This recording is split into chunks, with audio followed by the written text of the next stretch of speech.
everyone! So it's actually my second time filming this video. I really hope that I get it right this time. So I am in my bathroom, if you have not noticed. Actually, the problem is that my life and me and my environment have just been all over the place, so I can't really film in my room right now. I have no idea what this is. I can't really film in my room right now because, like I said, it's all over the place and it's bugging the crap out of me. But, I mean, I really need to film this and get this up because I've had the first one filmed like 2 weeks ago and I just don't like the quality. I don't like how it came out or anything. So I am filming in here. It's not going to be permanent, don't worry. It was just convenient. The only problem is that it's really echoey, so I'm really sorry. But it was just really convenient because I don't have to set up any lights or anything. Today I'm filming a skincare video and I'm going to be talking to you guys about my skin, kind of my journey through the difficulties I had with my skin and everything like that. So I really hope this is helpful. But yeah, let's just get started. I did film it before, so what I'm doing is I'm watching my old video and I'm pulling the information through that because the information was right. First, I do want to get started and talk to you guys about my skin type. So I have really extremely dry skin. I also have acne prone skin. So usually when I break out around my cheek area. I also really break out up on the forehead, and on the cheeks I've heard that is hormonal. I'm not really sure about that. I have kind of done stuff and used stuff that has really helped with my cheek acne, so I'm not sure how hormonal my cheek acne was, but I do still get cheek acne here and there, and I'm pretty sure that that acne is hormonal. And then as for acne on my forehead, I heard that was due to stress, and it sounds about right because I'm a pretty stressful person. I also get acne over here, like by the temples, and I don't know what that has to do with anything. And then also around my jaw I get acne, and I also heard that was hormonal, and I get that more now than I did when I was going through all like my acne stage and stuff. Now that we have talked about my skin type and where I get my acne and kind of why I get it there, let's talk about my skincare routine. So what I want to tell you all about my skincare routine is that the products switch out, but the type of products remain the same. So what I mean by that is I do have a strict routine. So I do have my morning products and then I have my night products. So suppose in the morning I have a morning face wash. Now whether that face wash is by Soap and Glory or it's by Neutrogena, it doesn't really matter as long as the type of product is the same, you know what I mean? So it doesn't really matter what brand as long as it's serving the same purpose. So now I'm going to tell you guys my skincare routine. So in the morning I use a face wash and I use a moisturizer. Very simple. I like to keep a very simple routine for both morning and night. So for my morning face wash, I really liked to use the Soap and Glory face wash that I got. I had the full size and I finished it up, and I bought a travel size from Sephora. But I'm going to stop using this because they are discontinuing it. So I've been using my nighttime wash, and I find that I like it in the morning as well. And it's the CeraVe Hydrating Cleanser. This is for normal to dry skin. I know they make 2 different versions. And I really do like this in the morning. I didn't think I would like it. It's actually a very weird texture. It's really creamy. It doesn't lather, so I didn't think I would like it for the morning, but I actually really do. This doesn't have any acne medicine in it, which I usually like for my morning face wash. I found that when I was really breaking out, I like to use a morning face wash with acne medicine, but since my skin has calmed down since then, I'm fine using that. And then I use a moisturizer, and the moisturizer I've been using is this one from Sephora. It's the Ultra Repair Cream, and it's by First Aid Beauty, I believe. And it's just a small version. I'm going to purchase the full size very soon after I finish this, but this is really nice, and I never used to use a morning moisturizer because I found that it would make my makeup wear out throughout the day, so it wouldn't last as long. But this doesn't do that. It's very moisturizing, but it doesn't affect the wear of my makeup, and it feels good. It's really nice. So I do really enjoy this. And that is my morning routine. Super simple, super fast. I don't waste a lot of time. I like to keep things very simple. All right, now for nighttime, I have a little more stuff, but it's still super simple. So the first thing I do is I take my makeup remover wipes and I just wipe off all the makeup. I use 1 to 2. Usually with these, 1 is enough, but I sometimes like to go in with the second one and just get like the excess out. So 1 to 2 makeup wipes. And then I wash my face and I use my CeraVe Hydrating Cleanser. I like to use it with my Clarisonic. Now, I really like my Clarisonic. I felt that my acne did clear up. It didn't in the first month, but I found that as I kept using it, it did clear up. And I use my Clarisonic once or twice a week, so I don't use it every day. And I really enjoy it. I feel like it's a great way to exfoliate your face without actually exfoliating it, and I feel like it gets out all the dirt.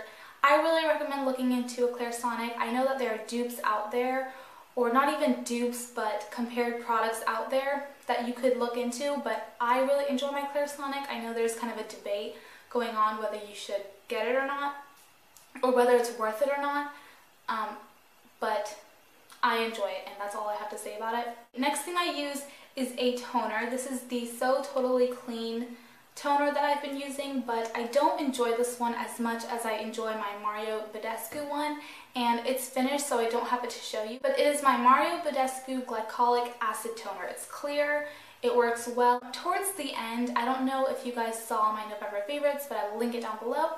I started talking about how a lot of my products started burning my eyes, and that toner never used to burn my eyes. It never used to irritate me, but it started to towards the end. I don't know what it is, but that doesn't make me stop using it because it's a great toner. It stings just a little bit, but not too much, and I felt like the toner was really good for fighting the acne and killing the bacteria, so I really did enjoy it. I like it better than this one, but this is still a nice toner, and you can get this at Ulta. And then once I'm done using my toner with a cotton round, I like to go in with my moisturizer. This is my favorite moisturizer right now, and this is by Benefit. It's the Total Moisture Facial Cream.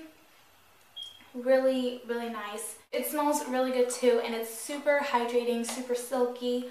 I really like it. That's all I do at night. I use makeup remover wipes, face wash, toner, moisturize. Super simple. I don't go in with eye creams or serums or anything like that. It's just super simple. Alright, now I want to talk to you guys about masks. Now, I really enjoy using masks. I try to use them at least once every 2 weeks.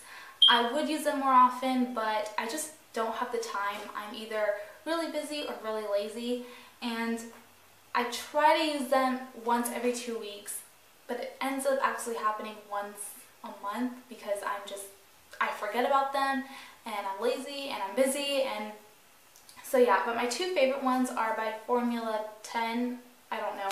It's the same brand that the toner is from, and I really, really enjoy these. The only reason I've used this one more than this one is just because I bought this one recently, and I bought this a while ago.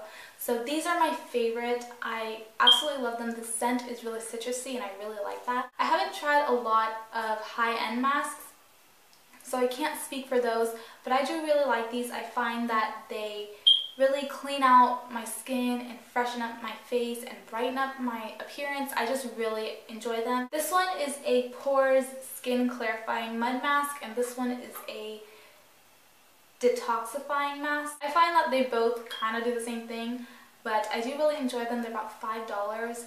I like these a lot better than the Queen Helene masks that are very popular. Really recommend using face masks. I find that it really helps me de-stress and calm down, and I find that just that alone affects my acne, as well as the skin clarifying part of the mask affects my acne. So I do really recommend doing that. Alright, now on to the biggest part of this video.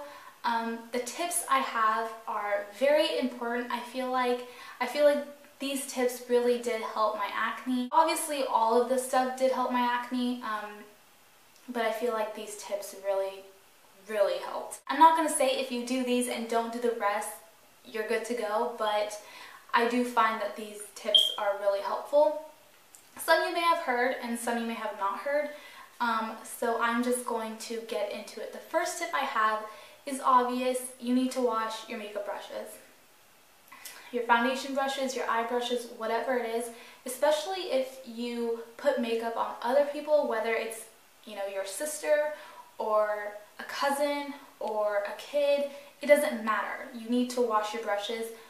All the bacteria that's going on your face is going on their face, which is going back on your face. And even if you're not using it on someone else, all the bacteria from your face is going back into your face. So you need to wash your makeup brushes. I can't explain to you how important that is. At least wash them once a week, once every 2 weeks if you're busy, but you need to wash them. Take time out of your day, maybe a weekend, to wash your brushes. The next one I have is to not exfoliate your face, especially if you have active acne on there. I recently bought a face wash that has like gentle exfoliants in it, and I actually also bought a Soap and Glory exfoliator, but I realized recently that I don't even use those because my Clarisonic exfoliates my face, and I can use my Clarisonic on active acne, I feel like, but I try not to use exfoliators.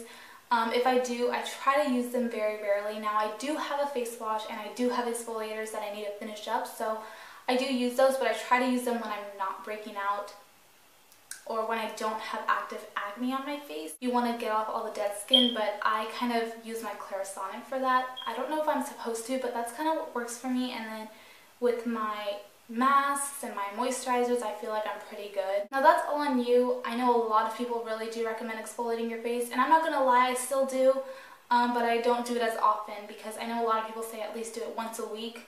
I do it maybe once a month or less than. The next tip I have for you is to take your makeup off. Now this is super, super, super important. You have to be doing this, and I know that this has been said to you before, but take your makeup off and don't sleep with your makeup on at all. If you are so very tired, use makeup wipes. Keep them by your dresser or your nightstand or wherever, just use them.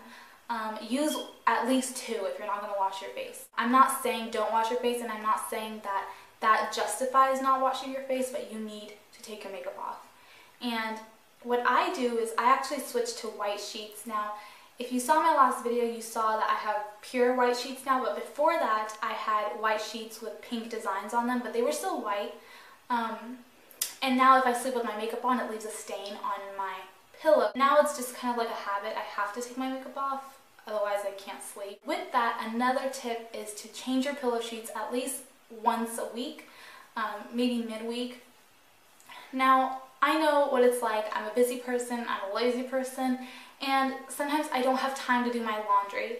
And I sleep alone, so I have 3 pillows on my bed, and what I like to do is I like to sleep on one side of the pillow the first half of the week, the other side of the pillow the next half of the week, and then if I'm running late on laundry, I'll just switch the pillows, and so technically I have 6 pillows to sleep with. And that's what I do when I am running late on laundry. I don't have a lot of time, so I just kind of do that. So you could do that if you share a bed. Turn your pillows or toss your pillows, but if you sleep alone, just switch your pillows if you don't have a lot of time. Another tip I have is to stop eating junk food. Now, this can be very hard. I'm not going to tell you that I'm perfect at it. I love junk food. I love sodas. I love hot Cheetos, everything. And I'm human. I crave junk food. My favorite candy is Skittles, so I'm constantly wanting those. And I'm not saying to quit completely. I'm saying to eat an appropriate amount. With that, I kind of learned what junk food breaks me out, and I tend to not crave it as much. I do still crave it. I'm not going to sit here and tell you that I don't drink a soda every day, because I probably do drink a soda every day because I love soda. But just try to eat it at a minimum. Don't overeat junk food. Try to eat a little healthier, and you'll find kind of what breaks you out, and you know, you'll start to feel better on the inside as well. But I'm not going to sit here and tell you that I'm perfect at this tip. So just keep that in mind. It takes time. You don't have to just jump into this whole no eating junk food ASAP, and you definitely do not have to cut out all junk food. Alright, the next tip I have for you is to wipe your phone down. And my sister, when I told her this, she was like, what? I don't get it. Just get some rubbing alcohol. I have no idea. This is from Walgreens. And I just like to take a cotton round and I clean off my screen, my phone case, and everything.